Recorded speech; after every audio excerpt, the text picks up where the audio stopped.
Two roads diverged in a yellow wood, and sorry I could not travel both. And be one traveler long I stood, and looked down one as far as I could, to where it bent in the undergrowth. Then took the other as just as fair, and having perhaps the better claim, because it was grassy and wanted wear. Though as for that the passing there had worn them really about the same. And both that morning equally lay, and leaves no step had trodden black. Oh, I kept the first for another day, yet knowing how way leads on to way, I doubted if I should ever come back. I shall be telling this with a sigh. Somewhere ages and ages hence, two roads diverged in a wood, and I took the one less traveled by, and that has made all the difference.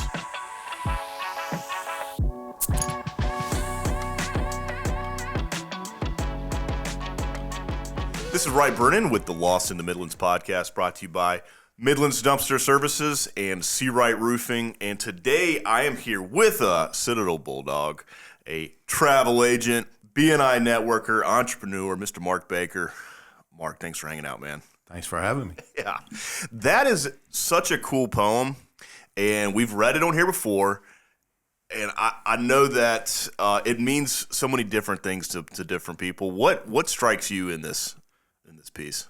Basically, at the Citadel, it sits on plaques within the galleyways to remind everybody, that you haven't chosen the normal college path. Yeah. A lot of differences from a normal college. So I've heard about some of those differences. Yeah. I mean, back when I was there, back in the day, you've got 20-something-year-olds that are basically yelling at you. Yeah. But there's a purpose behind it. Yeah. So it was something I had always wanted to do. It was the only school I really applied to. Wow. And basically it turned into something that was the best benefit to me. So that is awesome. Yeah, I didn't think you were going to say that about this poem. I didn't know that it was posted at the Citadel. How fitting. I love having Citadel people on here. I love just hearing about the experience. So different from my college experience. Well, that carries on past your years at school. Yeah. A lot of us kind of joke around when you talk to somebody at USC or Clemson or any other regular college, if you will. Yeah. It's, how about the football game, the basketball team, this or that. At the Citadel, the first question is what year, what company. Yeah. Kind of getting the backstory for that individual and getting to know them. So it's a different introduction to people. Absolutely. Well, speaking of beginnings, before Citadel, where did you grow up in Lexington or? I grew up in Columbia behind the VA hospital, went to Dreer High School. Awesome. And that was, you were like, I got to get out of town. I got to go somewhere special. I'm going to the Citadel. No, I had a father that graduated from there, Wow. an uncle that graduated from there. So it was just, it wasn't anything that they said you have to do that, because it was actually an uncle from my mother's side. So it was two different sides of the family. Yeah. Had some concern before I went, second thoughts, and my dad basically made the statement that, if you're the only one that can go through this, he goes, I've been through it. I know what it entailed, and you're the one that's got to go through it. And basically helped cinch the deal from there. That's awesome. Probably great advice from the man, right? Yes. That's awesome. Well, when you were in school, what were you studying? Like, what was this next step? I was a business administration with emphasis in accounting. Cool. Worked as an internship my senior year at a CPA firm down there. Graduated and basically was looking to work in the accounting field. So yeah, came back home, worked for the South Carolina Comptroller General's office. Wow. They're the ones that help kind of direct the budget and the payments for every state agency in the state. So worked there for 4 years, went to a hardware store, family hardware store. But that was a night and day difference in culture. Well, yes, especially when it's my wife's family. So yeah. yes. Nice. But the goal was for me to work their accounting side, Yeah. help get some of their books straight, Yeah. and ended up being a assistant sales manager inside, a yard manager outside. So totally different swing from what I'd done. Stayed there about a year and a half, and it was like, that's enough. Books are good. Yeah. Never really got to the books. Never got to the books. Kind of being a member of the family, it was more one of those, we need you to do this. Yeah. We need you to do that. You're kind of the child, so we need you to do this. Books later. Yeah. So, and from there I went to Blue Cross and Blue Shield, worked for basically their government cost accounting side. Did that for 19 years, doing bids and proposals to the federal government. Over $1 billion in contract wins. So it was interesting work. Yeah. Exhausting work. And finally there came a point where that's it. So time for something new. Well, I love asking that question. You did go out on your own. So I did. How did that decision weigh on you? Heavy? It was a nice aspect to leave that corporate environment. Didn't really have a plan. So just kind of looking around and came across an ad for talking about travel agents. Yeah. And sparked some interest and decided, let's have a go at it. Cool. I was doing other things, some bookkeeping. I was doing some substitute teaching here and there. Yeah. And it was all, giving me time. And so when I found the agency that piqued my interest, yeah, that's the path I took. So. Well, that's awesome. Were you like, you know what, I want to travel too? I mean, was that part of the incentive there? No, it was when my kids were growing up, I had helped my son being a Cub Scout master. Yeah. And had helped work planning their trips. Yeah. And had enjoyed it. So this was family trips. It was the pull-up camping style. You pull up to the campsite, pop the hood, yeah, throw your tent out, throw your stuff in it, camp for a day or two, throw it back in the back of the car and pull off. Yeah. My daughter or my wife decided that she needed to start something for my daughter, so we started a Girl Scout troop. Cool.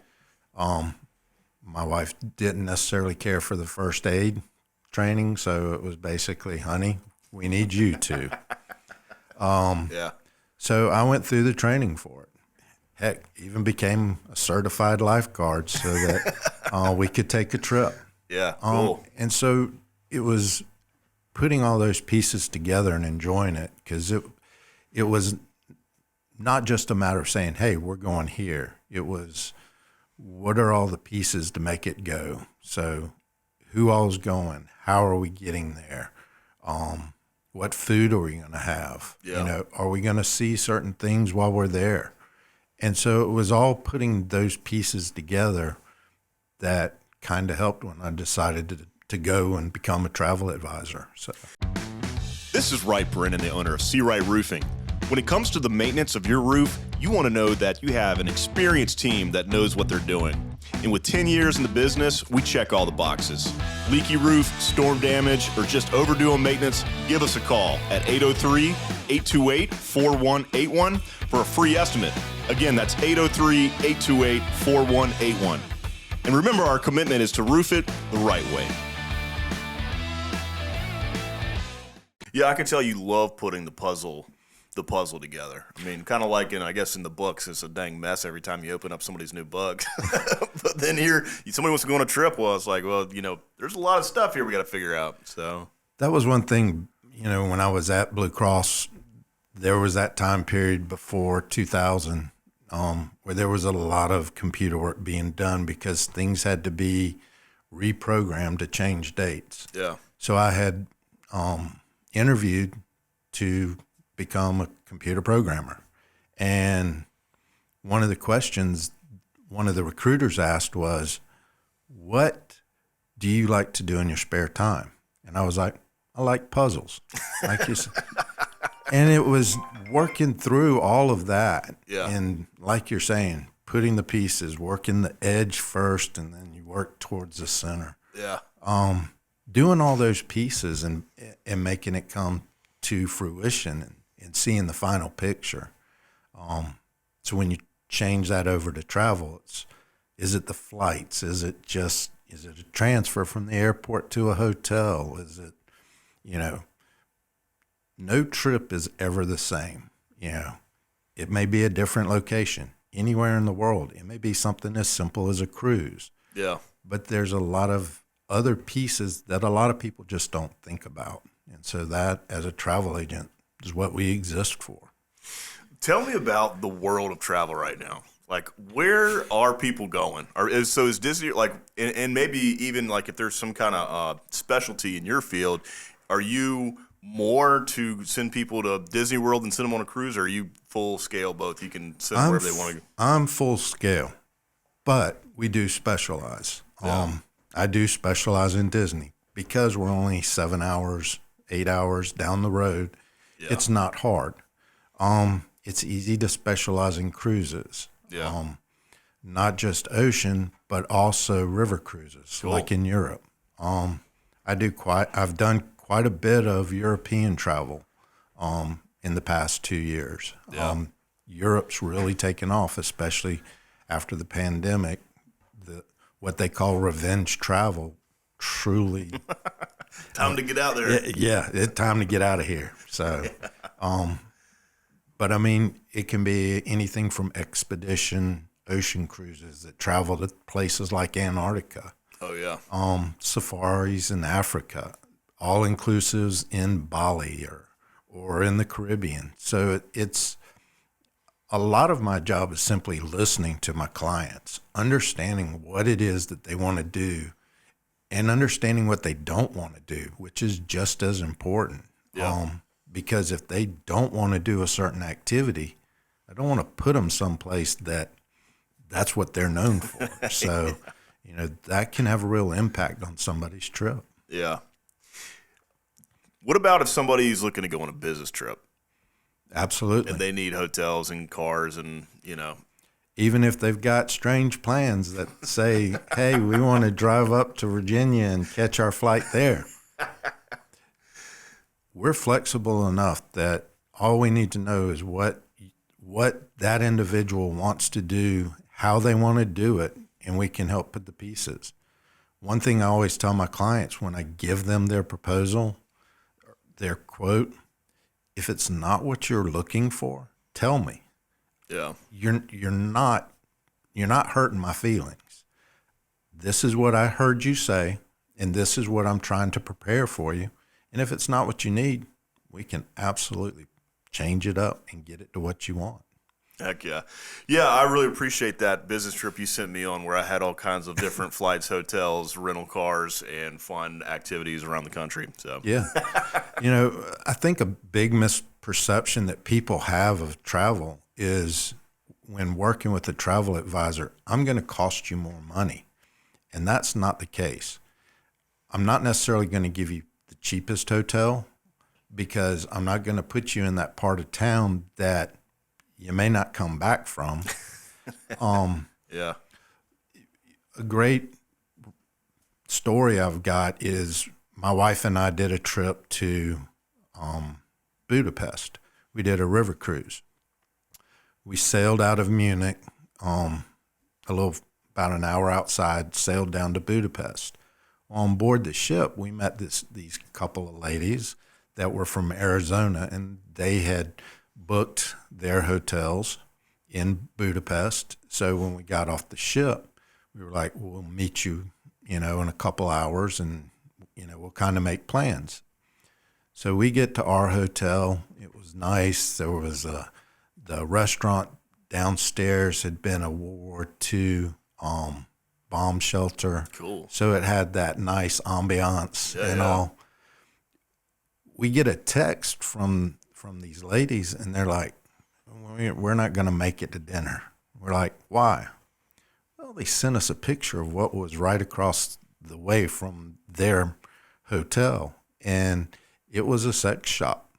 And they were like, not cool. We don't feel comfortable going in and out. Yeah. And I was like, yeah, I think I know where you're talking about, because when I was looking for hotels, I had kind of identified some that I don't think that's the best place. Yeah. So that, as a travel agent, is another aspect to, what I try to do in making sure my clients are going to be in a place that they're going to be happy with. Yeah. Yeah, no, I also wanted to ask, because some people, obviously any business owner knows, some people are harder to please than others. And you probably got people when they're on a vacation and something doesn't go right, I'm sure they're picking the phone up and they're calling Mark Baker. And they're like, hey, right now. I know you've got the aspect of when somebody's roof's leaking, you got to get there. Yeah. I'll have a client that's in Europe that there's a problem with the flight. And considering there's a 9-hour time difference, most of those flights leaving Europe are 9 and 10 in the morning, which means it's midnight, 1, 2 in the morning here. On call. So it's putting them on call, and it's letting them know, hey, if you got a problem, give me a call. Yeah. I'll tell people, if we have a problem, I'm going to tell you to go ahead and stand in line, but I'm going to be working it in the meantime so that when we get it resolved, you're going to be moving to the front and can get your new ticket. I never want to have to do that for obvious reasons. But just like you're saying, with the state of travel, you never can know what's going on with the airlines. Is their system going to freeze up? Are you going to lose your luggage? Is somebody going to strike? Is that weather storm going to come in and shut down airports? So, and that's one aspect. Europe's had a lot of problems this year with trains, having train strikes. So it's still being able to find how to get my clients from point A to point B for their next part of their trip. Heck yeah. So, and you do an amazing job. Thank you. I mean, if you can keep Bill Danielson happy traveling around Europe, you can keep anybody happy traveling around Europe. So the one interesting aspect with this, and I do have to share this. So when Bill went on his trip to track his father's path from England through the Bulge during World War II, yeah, he rented a car. We rented a car. Next thing I know, after he gets back, is I start getting these emails from the car rental company. Hey, your client got a ticket for speeding. It wasn't one email. It wasn't 2 emails. It was 3 emails. Hey, look, Bill Danielson's got places to go. Okay, these speed limits are not You going can't to work. slow him down. Yeah. So he was like, when we went into Liechtenstein, he was like, we saw all these things that just kind of kept popping everywhere.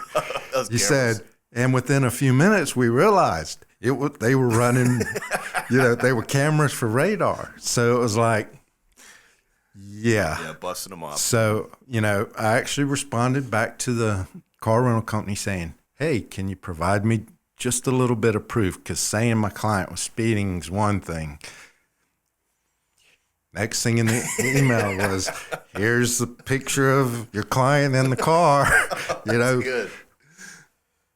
When I look back at the emails, the first ticket was at this time. He hit those 3 points within a 5-minute time period. He had to be somewhere. He had to be somewhere. And that speaks to your dedication to your client. You're going back. You're asking the the car rental company, hey, we need proof of this. So that's awesome. Well, sorry, but it's also like when a client loses luggage. The airline loses their luggage. Clients in a new destination doesn't know what to do. And so it's being able to say, call me, and then letting them know, go to the store, keep your receipts, even get a receipt for your taxi. I had one client that was like, why? Because it's part of your reimbursement. You had to pay that out of your pocket that you normally wouldn't have. Yeah.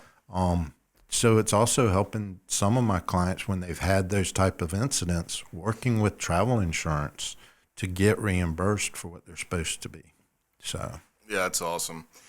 Where can people find you? Somebody wants to go on a trip. How do they get hold of Mark? So I've got a basic website, Cool. www.bakersview.com. My email is markbaker@bakersview.com, and that's BAKERSVIEW. Or you can give me a call, 803-622-0363. And, my website doesn't allow you to book anything. It just says, hey, here's some ideas, because I want to put that touch to it that says, how can we make it a complete and worthwhile experience for you? Well, you're going to work with a person, not with ChatGPT or whatever. Yeah. Yeah. Cool. Well, because if I know what you're doing, I can be there when you need me. ChatGPT can only get you there. Yeah. They ain't gonna, they're gonna tell you, hey, you may be able to go and talk to so and such, but they're not gonna be getting on the phone for it. Right. So, right. Yeah. Awesome. Well, Mark, it is awesome to have you on. You've done an amazing job helping me travel, and I love to hear about all the stories when you send people on fun trips. So thanks for coming on today, man. Hey, thank you for having me as always. I appreciate it.